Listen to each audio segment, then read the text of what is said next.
you're a girl and you're in your 20s. The average Nigerian girl actually does not have enough time to discover herself before they start pushing some responsibilities to you. Example, you've gone to school, okay, let's say the average person finishes uni by say 22. It's like they're giving you just 1 year. The moment you are 23, they start asking you for signs of, is there somebody, are you getting married? I mean, so why is the time for me to actually make mistakes? Should I go and make it in my husband's house? I agree with you, but at the same time too, I feel like our generation is becoming to understand that we need to start defying these odds and start living for ourselves and start, making our own mistakes, living by our own rules. In as much as the society is still very constrained, you have families pitching into your wahala. You have those aunties, those your aunties that are in the village. One of the things I'm really thankful for is that I don't have aunties like that. In a way, we might be grateful that we don't have people who but most people do have that problem. They have aunties who are always in their business. They have uncles who are always troubling them.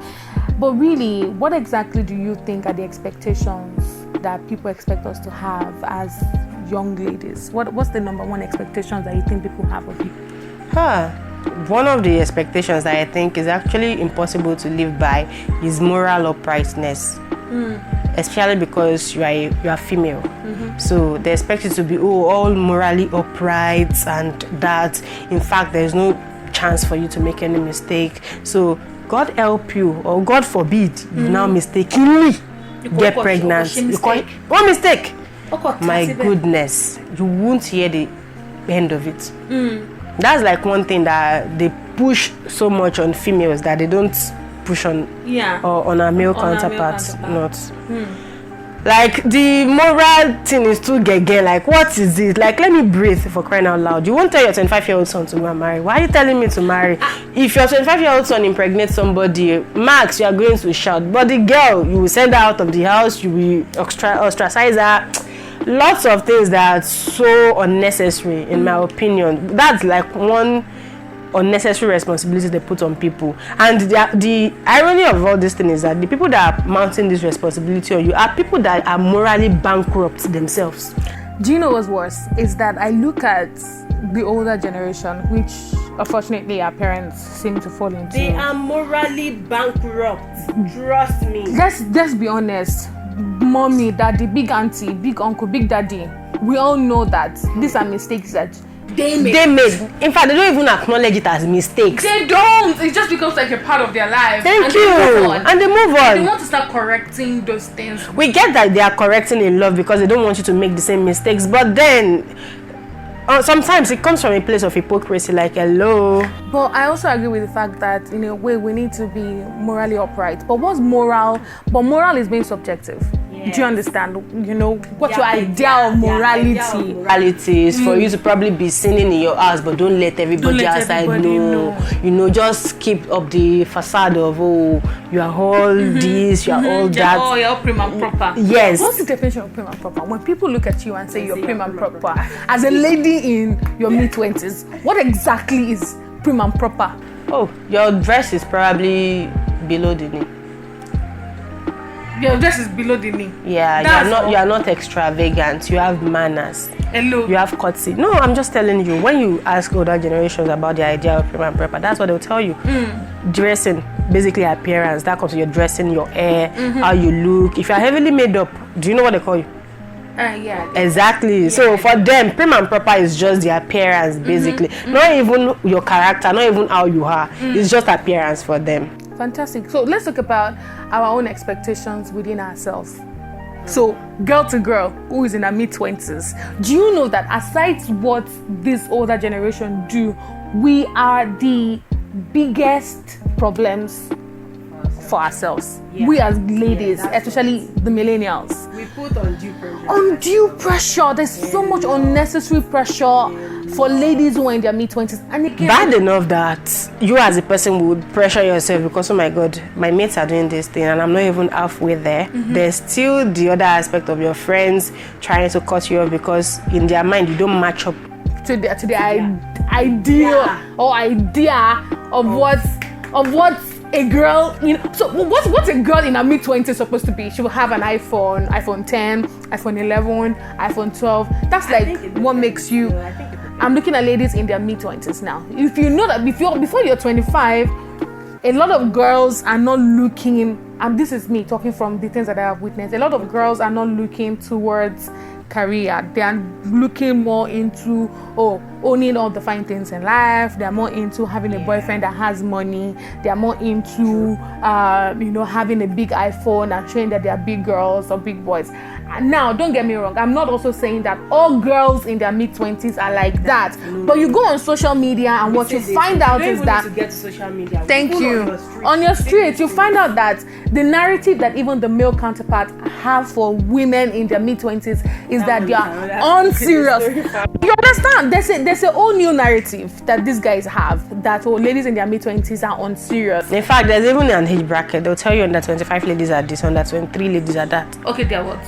Give me an idea. So I was checking through Twitter a few days ago, and then I saw something where a guy was saying that under 23 ladies, they just want to take pictures in your car, eat your food, and go their way and spend your money. I'm like, but in a way, do you agree with me that there are some girls who are actually under 23 that actually do this? I agree. But then girls who are I agree. under 23 What I just think that are setting their path for career. what I actually just think is this: whatever we do, we should actually avoid sweeping generalizations. I agree. For any generalization you want to make, you should actually know that there are some people that are the exception to the rule. We should always acknowledge that. So imagine that, Dami, let's be very honest. At 23, what were you doing?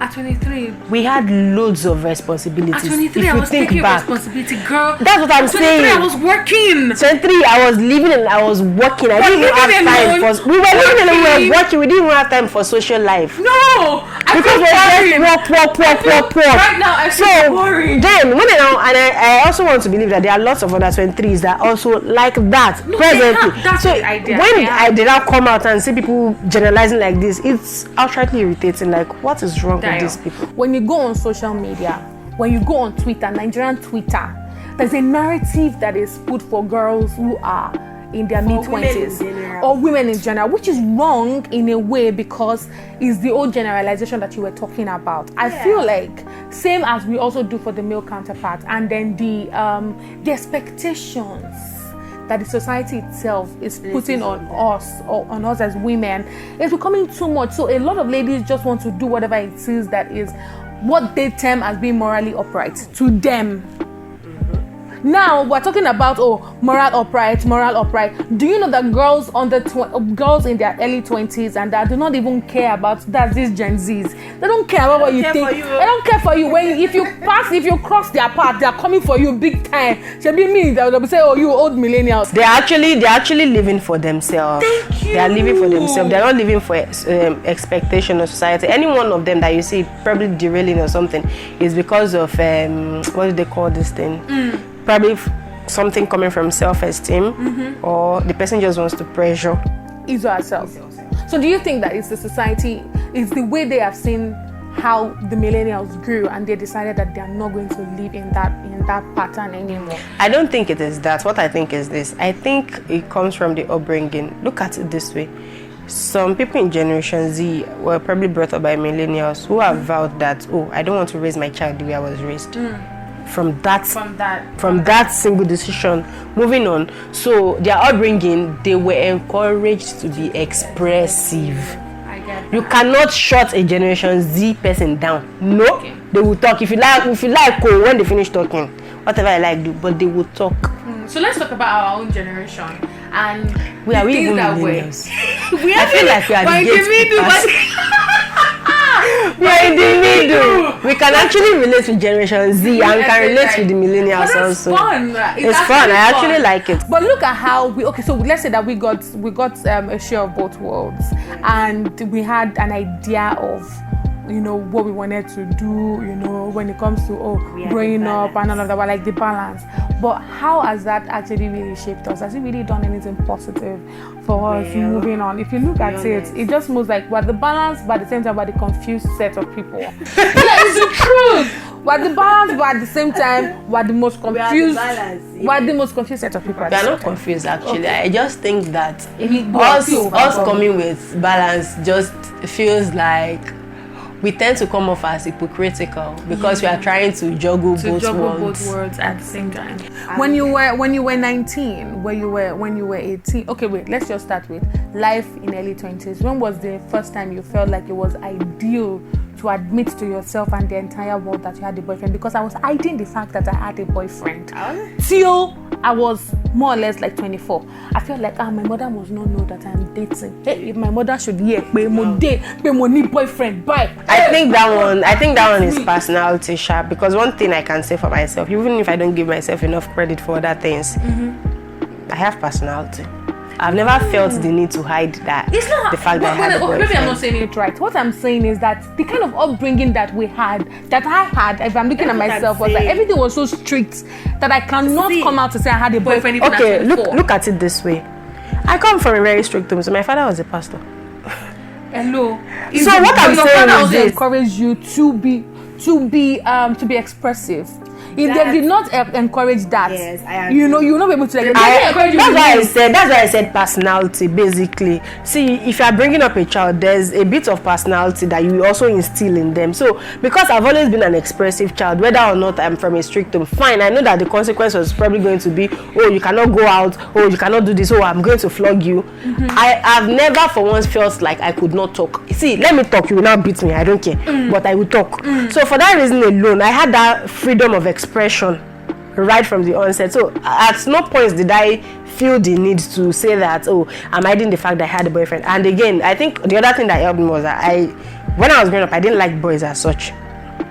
I was always in fights. She's not saying that she likes girls too. It doesn't mean that she's great. That's not what to say.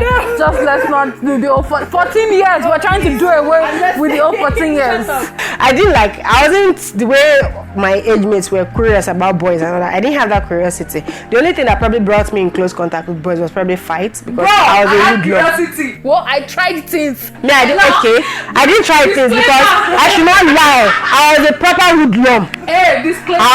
I was a tomboy. I was a proper hoodlum. So if you probably see me hanging out with guys, just that it's on a guy parole, basically. So and then for me, I think I didn't have a boyfriend till I was like 21. No, I started from 17. Guy who? I didn't have a boyfriend till I was like 2021. Yeah. We were in ND2 then. Right. I didn't have a boyfriend till then, so it wasn't something that I wasn't really. Trust me, I was more interested in actually beating up boys because their guts used to irritate me. Then, like, what's on this one? I would give you. So again, so it was more of that. Not like that, no. But no, please, so I'm a proper baby girl now. I feel like I'm wearing my feminine cap now. I'm a lady. If we look at it really though, I feel like having both of two worlds has helped us to be able to manage expectations that the world or the society had about us, where to draw the line. I had to learn to become my own woman. I'm not saying that my parents taught me wrong. No, they didn't. My mother did the best that she could do.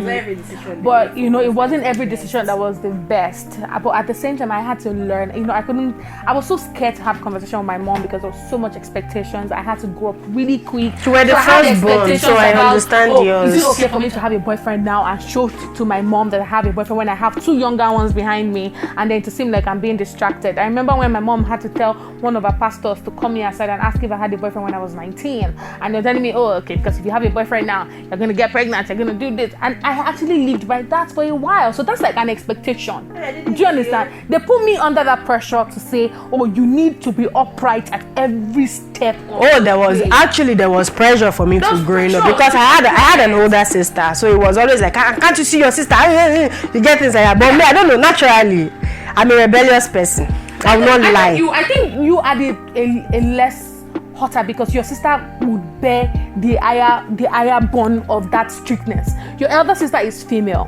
she's older than you. They will put all that pressure. It's not that they won't bring it on you. Look at what we say about your younger sister, or what you say about firstborns. I'm a firstborn for my mother. I get that actually. Shout out to all you firstborns out there. I give it to you guys. Toby Williams, Toby my baby. I don't know. All the second-borns. That is the second born. Actually, there were lots of times that my sister used to get spanked. I know that was one that did wrong, but she's the one that was still get. My mom would unnecessarily, tell me to do things, and then the idea was that, I'm the eldest child. There was expectations. I needed to. I don't know. I was just rebellious, child, so nobody could really enforce any nonsense on me. If I actually didn't want to do it, I would not do it. Okay. If you like, send me out of the house. For a while, I stayed with my aunts. I think when I was 15 or so. My mom sent me to my auntie's place because she was tired of you. See, who will not be tired of you? Answer that question. Just answer me one question. Good. Okay. Good. That's a good response. And my husband. Okay, moving on. So let's just start wrapping this up right now. Moving forward, do you feel like women should still continue to keep themselves in that stereotype of being upright all the time? No, you know the obvious answer now. I don't think anybody should continue to live in a stereotype. Just find you, do you, and develop you.